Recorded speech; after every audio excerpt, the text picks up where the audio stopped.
దయచేసి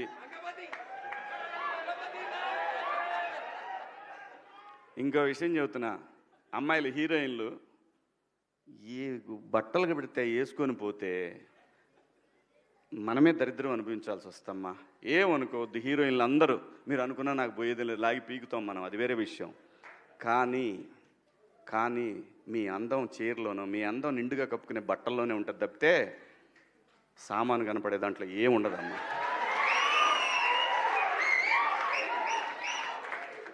అవి వేసుకున్నంత మాత్రాన చాలామంది చూసినప్పుడు నవ్వుతూ అంటారు, కానీ దేద్రముండ ఎలాంటి బట్టలు ఎందుకు వేసుకుని కాస్త మంచి వేసుకోవచ్చుగా, బాగుంటావు కదా అనాలనిపిస్తుంది లోపల, అనలేము.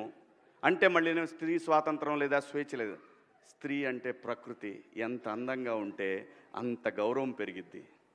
ఈ ప్రకృతి అద్భుతంగా ఉంటుంది. అలాగే స్త్రీ మా అమ్మ చక్కగా ఎప్పటికీ గుండెల్లో కనపడతా ఉంటుంది, ఒక సావిత్రమ్మ కానీ ఒక సౌందర్య కానీ. అలాగే ఈ జనరేషన్లో ఇంకా చాలామంది, రష్మిక, చాలామంది అమ్మాయిలు ఉన్నారు. వీళ్ళందరూ ఇంపాక్ట్ క్రియేట్ చేశారు కాబట్టి అమ్మటే చెప్పగలుగుతున్నాం. గ్లామర్ అనేది ఒక దశ వరకే ఉండాలా, ఇంతవరకు ఉంటే పర్లా, అది ఇక్కడికి రాకూడదు.